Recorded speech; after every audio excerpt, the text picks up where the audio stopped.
നമസ്കാരം. കാലിക്കറ്റ് യൂണിവേഴ്സിറ്റിയിലെ M.Com B.Com സിലബസിൻ്റെ ഭാഗമായിട്ടുള്ള കോസ്റ്റ് മാനേജ്മെൻറ്റിൻ്റെ ഭാഗമായിട്ട് വരുന്ന പ്രൊഡക്ടിവിറ്റി എന്ന കൺസെപ്റ്റാണ് ഞാൻ ഇന്നിവിടെ ഡിസ്കസ് ചെയ്യാൻ ഉദ്ദേശിക്കുന്നത്. അപ്പോൾ നമുക്ക് നോക്കാം, എന്താണ് productivity. It is the ratio between the output of goods and service and the input of resources consumed in the process of production. It is the ratio between the output of goods and service and the input of resources consumed in the process of production. അതായത് ഒരു product or service അതിന് ഉൽപ്പാദനത്തിന് വേണ്ടി ഉപയോഗിക്കുന്ന ഇൻപുട്ടും തമ്മിലുള്ള അനുപാതത്തെയാണ് productivity എന്നതുകൊണ്ട് ഉദ്ദേശിക്കുന്നത്. Okay, output means the quantity of product produced and the input are the various resources used in the production. അതായത് ഔട്ട്പുട്ട് എന്നാൽ എന്താണ് എന്ന് നോക്കാം. ഔട്ട്പുട്ട് എന്ന് പറഞ്ഞിട്ടുണ്ടെങ്കിൽ പ്രൊഡക്ഷൻ പ്രോസസ്സിൻ്റെ ഫൈനൽ റിസൾട്ടിനെയാണ് ഔട്ട്പുട്ട് എന്നതുകൊണ്ട് ഉദ്ദേശിക്കുന്നത്. അതുപോലെ തന്നെ ആ പ്രോഡക്റ്റ് പ്രൊഡ്യൂസ് ചെയ്യുവാൻ വേണ്ടി യൂസ് ചെയ്യുന്ന റിസോഴ്സിനെയാണ് ഇൻപുട്ട് എന്നതുകൊണ്ട് ഉദ്ദേശിക്കുന്നത്. പ്രധാനമായിട്ടും ഒരു പ്രോഡക്റ്റ് പ്രൊഡ്യൂസ് ചെയ്യാൻ വേണ്ടി നമ്മൾ യൂസ് ചെയ്യുന്ന റിസോഴ്സസ് എന്ന് പറയുന്നത് land, building, equipments, machineries, raw material, labour തുടങ്ങിയവയാണ്. ഓക്കെ, അതുകൊണ്ട് തന്നെ ഞാൻ നേരത്തെ പറഞ്ഞു, പ്രൊഡക്ടിവിറ്റി എന്ന് പറഞ്ഞിട്ടുണ്ടെങ്കിൽ ഔട്ട്പുട്ടും ഇൻപുട്ടും തമ്മിലുള്ള അനുപാതമാണ്. അതുകൊണ്ട് പ്രൊഡക്ടിവിറ്റി കാണാനുള്ള മാത്തമാറ്റിക്കൽ ഇക്വേഷൻ എന്ന് പറയുന്നത് productivity is equal to output divide by input. ഇനി പ്രൊഡക്ടിവിറ്റിയും പ്രൊഡക്ഷനും. അപ്പോൾ എന്താണ് പ്രൊഡക്ടിവിറ്റി, എന്താണ് പ്രൊഡക്ഷൻ? പ്രൊഡക്ടിവിറ്റി നമ്മൾ നേരത്തെ പറഞ്ഞു. ഇനി എന്താണ് പ്രൊഡക്ഷൻ?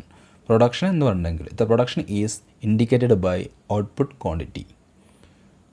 അതായത് പ്രൊഡക്ഷൻ ഇൻഡിക്കേറ്റ് ചെയ്യുന്നത് ഔട്ട്പുട്ടിൻ്റെ ക്വാണ്ടിറ്റിയുടെ അടിസ്ഥാനത്തിലാണ്.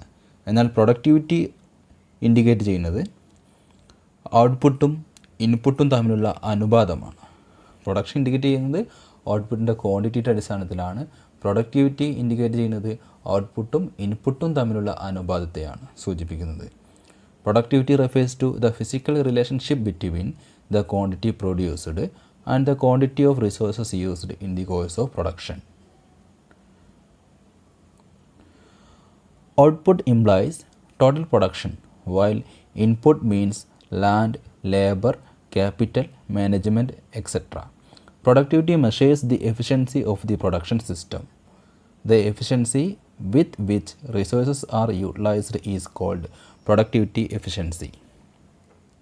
Higher productivity means producing more from given amount of input or producing a given amount with lesser input. വളരെ സിമ്പിളായിട്ട് പറയുകയാണെങ്കിൽ, ഒരു ഓർഗനൈസേഷൻ ഹയർ പ്രൊഡക്ടിവിറ്റി, നല്ല ഹയർ പ്രൊഡക്ടിവിറ്റി ഉണ്ട് അല്ലെങ്കിൽ ലോവർ പ്രൊഡക്ടിവിറ്റിയാണ് അവിടെ എന്ന് പറയുന്നത് ഇതിൻ്റെ അടിസ്ഥാനത്തിലാണ്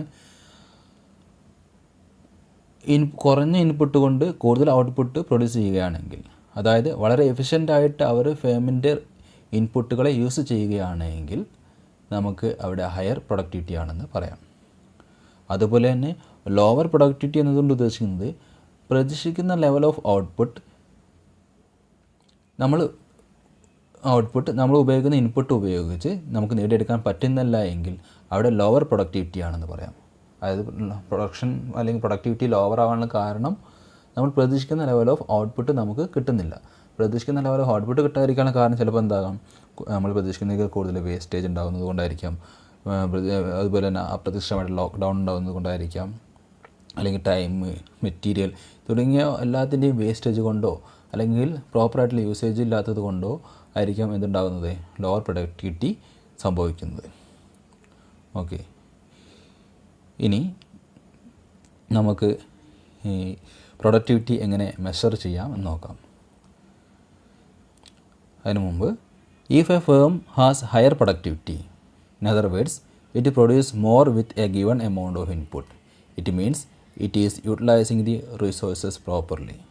Similarly, a lower productivity indicates wastage of resources and time.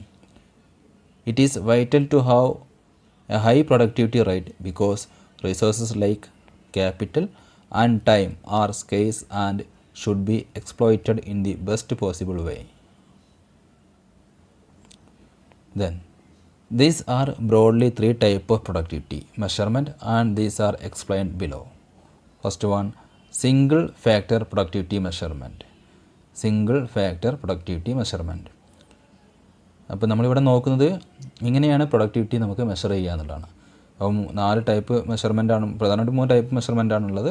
ഒന്ന് single factor productivity measurement, multi factor productivity measurement, total composite factor productivity measure, then total productivity model. നമുക്ക് ഓരോന്നും നോക്കാം. Single factor productivity measurement. Single factor productivity is a measure of output against a specific input. Partial productivity is concerned with the efficiency of one class of input. Example, labor productivity, material productivity, etc. അതായത് single factor productivity, പേര് തന്നെ single factor. അതായത് ഔട്ട്പുട്ടിന് നമ്മൾ ഏതെങ്കിലും ഒരു input ഫാക്ടറുമായിട്ട് compare ചെയ്യുക, അതിൻ്റെ അടിസ്ഥാനത്തിൽ അനുപാതം കാണുന്നതിനെയാണ് സിംഗിൾ ഫാക്ടർ പ്രൊഡക്ടിവിറ്റി എന്ന് കൊണ്ട് ഉദ്ദേശിക്കുന്നത്. ഇപ്പോൾ അതിന് ഉദാഹരണമായിട്ട് പറയുന്നത് ലേബർ പ്രൊഡക്ടിവിറ്റി.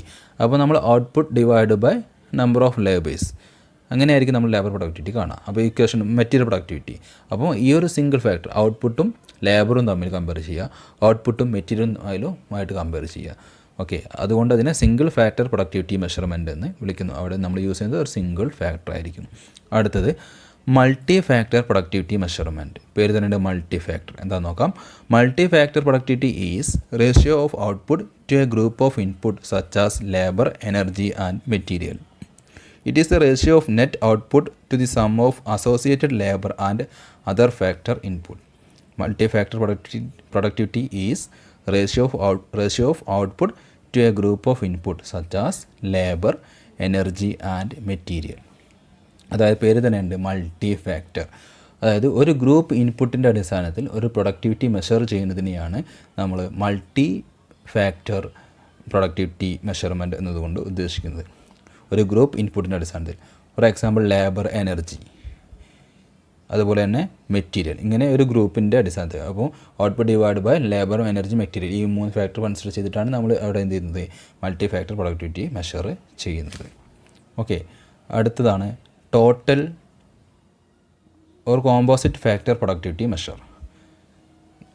പേര് തന്നെയുണ്ട് ടോട്ടൽ. നോക്കാം എന്താണ്. Total factor productivity model developed by John van Kendrick in 1951. He has taken only labor and capital as only 2 input factors. In an effort to improve productivity of labor, company may install more machinery and then productivity of labor will go up, bringing down the capital productivity. Therefore, labor and capital are considered to be the most significant in contribution in the process of production. Okay. 1951 develop ചെയ്തിട്ടുള്ള ഒരു productivity മെഷർമെൻ്റാണ്. ഇവിടെ ലേബറും capital, ഈ 2 ഫാക്ടറിനെ അടിസ്ഥാനത്തിലാണ് productivity measure ചെയ്യുന്നത്. ലേബറും അതുപോലെ തന്നെ capital, ഇത് 2 significant ഫാക്ടറാണ്. ഈ 2 സിഗ്നിഫിക്കൻറ്റ് ഫാക്ടറിൻ്റെ അടിസ്ഥാനത്തിൽ ആണ് നമ്മൾ പ്രൊഡക്ടിവിറ്റി മെഷർ ചെയ്യുന്നത് എന്നാണ് ഇവിടെ മെഷർ ചെയ്യുന്ന ഒരു മെത്തേഡാണ് എന്ത്, ടോട്ടൽ ഫാക്ടർ പ്രൊഡക്ടിവിറ്റി മെഷർ എന്നതുകൊണ്ട് ഉദ്ദേശിക്കുന്നത്. അപ്പോൾ ലേബർ പ്രൊഡക്ടിവിറ്റി കൂട്ടുവാൻ വേണ്ടി നമ്മൾ കമ്പനി ഒരു മെഷീനറി അതുപോലെ തന്നെ മറ്റ് ഇൻസ്റ്റാളേഷനൊക്കെ ചെയ്യും. അതിൻ്റെ ഭാഗമായിട്ട് ലേബർ പ്രൊഡക്ടിവിറ്റി കൂടും. അപ്പം ഈ ഇൻസ്റ്റാളേഷൻ നടത്തുന്ന മെഷീനറി തുടങ്ങിയ സാധനങ്ങളൊക്കെ എന്താണ്, ക്യാപിറ്റലാണ്. അപ്പം ലേബർ പ്രൊഡക്ടിവിറ്റി കൂട്ടുവാൻ ഇത് സഹായിക്കും. പക്ഷേ അവിടെ ക്യാപിറ്റൽ പ്രൊഡക്ടിവിറ്റി എന്തായിരിക്കും, അത് ഭാഗമായിട്ട് കുറയുകയും ചെയ്യും. ഓക്കെ, അതാണ് കോമ്പോസിറ്റ് ഫാക്ടർ പ്രൊഡക്ടിവിറ്റി മെഷറിൽ പറയുന്നത്. ഇനി അടുത്തത് total productivity model. Total productivity model എന്താ നോക്കാം. Total productivity model was developed by David J Suman in 1979. Considered 5 items as input. These are human, material, capital, energy and other expenses. This model can be applied in any manufacturing or service organization.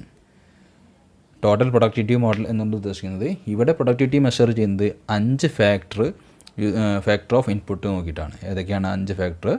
Human, material, capital, energy and other expenses. ഇവയുടെ അടിസ്ഥാനത്തിൽ productivity measure ചെയ്യുന്നതിനെയാണ് total productivity എന്ന് പറയുന്നത്. കാണാനുള്ള equation total productivity is equal to total tangible output divide by total tangible input. Okay, ഇനി നമുക്ക് ഏതൊക്കെ ഫാക്ടേഴ്സാണ് പ്രൊഡക്ടിവിറ്റിയെ അഫക്റ്റ് ചെയ്യുന്നത്? Factors affecting productivity. പ്രൊഡക്ഷനുമായി ബന്ധമുള്ള എല്ലാം തന്നെ പ്രൊഡക്ടിവിറ്റിയെ അഫക്റ്റ് ചെയ്യും. പ്രൊഡക്ഷനുമായി ബന്ധമുള്ള എല്ലാ ഫാക്ടേഴ്സും എല്ലാം തന്നെ എന്താണ് പ്രൊഡക്ടിവിറ്റിയെ അഫക്റ്റ് ചെയ്യും. അപ്പം technological factors, human factors, financial factors, managerial factors, natural factors, government regulations, ഇതെല്ലാം തന്നെ എന്തിനെ അഫക്റ്റ് ചെയ്യും? പ്രൊഡക്ടിവിറ്റിയെ അഫക്റ്റ് ചെയ്യും. അതായത് നമ്മുടെ പ്രൊഡക്ടിവിറ്റിയെ പ്രോപ്പറായിട്ടുള്ള ടെക്നോളജി അല്ല എങ്കിൽ പ്രൊഡക്ടിവിറ്റി കുറയും. ഹ്യൂമൻ ഫാക്ടേഴ്സാണ് ഏറ്റവും വലിയ ഫാക്ടർ എന്ന് പറയുന്നത്. ഹ്യൂമൻ ഫാക്ടർ ലേസി ആണെങ്കിൽ പ്രൊഡക്ടിവിറ്റി കുറയും. അപ്പോൾ ഫാക്ടേഴ്സ് അഫക്റ്റിംഗ് പ്രൊഡക്ടിവിറ്റി എന്ന് പറയുന്നത് പ്രൊഡക്ഷനുമായി നേരിട്ട് ബന്ധമുള്ള എല്ലാം തന്നെ, നേരിട്ടോ നേരിട്ടല്ലാതെയോ ബന്ധമുള്ള എല്ലാം തന്നെ പ്രൊഡക്ഷനെ അഫക്റ്റ് ചെയ്യുന്ന, അല്ലെങ്കിൽ പ്രൊഡക്ടിവിറ്റിയെ അഫക്റ്റ് ചെയ്യുന്ന ഫാക്ടേഴ്സാണ്. അടുത്തത് ഇംപ്രൂവ്മെൻറ്റ് ഓഫ് പ്രൊഡക്ടിവിറ്റി. പ്രൊഡക്ടിവിറ്റി നമുക്ക് എങ്ങനെ കൂട്ടാം? പ്രൊഡക്ടിവിറ്റി എങ്ങനെ നമുക്ക് കൂട്ടാം? ഇൻപുട്ടും ഔട്ട്പുട്ടുകൾ തമ്മിലുള്ള അനുപാതത്തെയാണ് പ്രൊഡക്ടിവിറ്റി എന്ന് പറയുന്നത്. അപ്പോൾ ഹയർ പ്രൊഡക്ടിവിറ്റി എങ്ങനെ ഉണ്ടാക്കിയെടുക്കാം? അതെങ്ങനെ ഉണ്ടാക്കിയെടുക്കുക എന്നുള്ളതാണ് പറയുന്നത്. ഒന്ന്, provision of incentives to workers. അതായത് നമ്മുടെ സ്ഥാപനത്തിലെ വർക്കേഴ്സിന് ഇൻസെൻറ്റീവ് നൽകുക. ഇൻസെൻറ്റീവ് നൽകുന്നതിലൂടെ എംപ്ലോയീസ് എന്താകും? കൂടുതൽ ആത്മാർത്ഥമായി വർക്ക് ചെയ്യാൻ ശ്രമിക്കും. കാരണം അവർ വർക്ക് ചെയ്യുന്നതിന് അനുസരിച്ചുള്ള പേയ്മെൻറ്റ് അവർക്ക് കിട്ടുന്നുണ്ട് എന്നുള്ള തോന്നൽ ഫീൽ ചെയ്യുമ്പോൾ അവർ കൂടുതൽ നന്നായിട്ട് വർക്ക് ചെയ്യും. ഓക്കെ, അതാണ് provision of incentive to workers. അതുപോലെ തന്നെ provision of adequate health, safety and welfare measures. അതായത് അവരുടെ ആരോഗ്യം, അവരുടെ സേഫ്റ്റി, അവർക്ക് വേണ്ട വെൽഫെയർ, ഇങ്ങനെയുള്ള കാര്യങ്ങളൊക്കെ പ്രോപ്പറായിട്ട് നൽകി കഴിഞ്ഞാൽ സ്വാഭാവികമായിട്ടും എംപ്ലോയീസിന് ജോലി ചെയ്യാൻ താല്പര്യം ഉണ്ടാകും. സ്വാഭാവികമായിട്ടും പ്രൊഡക്ടിവിറ്റി അതുകൊണ്ട് തന്നെ കൂടും. Application of scientific management. അതായത് സയൻറ്റിഫിക് മാനേജ്മെൻറ്റ്, അത് കൃത്യമായ മാനേജ്മെൻറ്റ് പ്രിൻസിപ്പിൾ അപ്ലൈ ചെയ്തുകൊണ്ട് നമുക്ക് എന്ത് ചെയ്യാം? പ്രൊഡക്ടിവിറ്റി കൂട്ടാം. ഇൻഡസ്ട്രിയൽ റിസർച്ച്, അതായത് റിസർച്ച് നല്ല രീതിയിൽ റിസർച്ചുകളൊക്കെ നടത്തിയിട്ട് ടൈം മാനേജ്മെൻറ്റ് നടത്തിയിട്ട് എന്തെല്ലാം പ്രോപ്പറായിട്ട് ഇൻപുട്ടുകളും മറ്റുള്ള യൂസ് ചെയ്തുകൊണ്ട് നമുക്ക് എന്ത് നടത്താം? പ്രൊഡക്ടിവിറ്റിയിൽ ഇമ്പ്രൂവ്മെൻറ്റ് കൊണ്ടുവരാൻ സാധിക്കും. അതുപോലെ പ്രോപ്പർ പ്ലാൻ ലേഔട്ട് വളരെ കൃത്യമാണെങ്കിൽ സ്വാഭാവികമായിട്ട് പ്രൊഡക്ടിവിറ്റി കൂടും. കാരണം എന്താണ്? നമ്മുടെ മൂവ്മെൻറ്റിൻ്റെ, മെഷീൻ മൂവ്മെൻറ്റും അല്ലെങ്കിൽ മറ്റു മൂവ്മെൻറ്റ്സിൻ്റെ ഭാഗമായിട്ടുണ്ടാകുന്ന വേസ്റ്റേജ് എല്ലാം ഇവിടെ നമുക്ക് പ്ലാൻ ലേഔട്ട് കൃത്യമാണെങ്കിൽ കുറയ്ക്കാൻ സാധിക്കും. അതുപോലെ തന്നെ effective material handling and internal transport. Material ഹാൻഡ്ലിങ്ങും ഇന്ത്യൻ ട്രാൻസ്പോർട്ടൊക്കെ വളരെ കൃത്യമാണെങ്കിൽ then application of cost, quality and production control. ഇതൊക്കെ ഒരു എക്സാമ്പിളാണ് പറഞ്ഞത്. അപ്പോൾ ഇത്രയും കാര്യങ്ങൾ കൊണ്ട് നമുക്ക് എന്ത് ചെയ്യാൻ സാധിക്കും? പ്രൊഡക്ടിവിറ്റി ഇമ്പ്രൂവ് ചെയ്യാൻ സാധിക്കും. ഓക്കെ, അപ്പോൾ ഈ ചുരുങ്ങിയ സമയം കൊണ്ട് ഞാൻ എക്സ്പ്ലെയിൻ ചെയ്തത്, അല്ലെങ്കിൽ ഞാൻ പറയാൻ ഉദ്ദേശിച്ചത് എന്താണ് പ്രൊഡക്ടിവിറ്റി നമുക്ക് എങ്ങനെ മെഷർ ചെയ്യാം, ഇത് പ്രൊഡക്ടിവിറ്റിയെ അഫക്റ്റ് ചെയ്യുന്ന ഫാക്ടേഴ്സ് ഏതൊക്കെയാണ്, അതുപോലെ തന്നെ എങ്ങനെയൊക്കെ പ്രൊഡക്ടിവിറ്റി നമുക്ക് ഇമ്പ്രൂവ് ചെയ്യിക്കുക എന്നുള്ളതാണ് ഞാനിവിടെ പറയാൻ ഉദ്ദേശിച്ചത്. ഓക്കെ, നിങ്ങൾ മനസ്സിലായിട്ടുണ്ടാവുമെന്ന് കരുതുന്നു. Okay, thank you.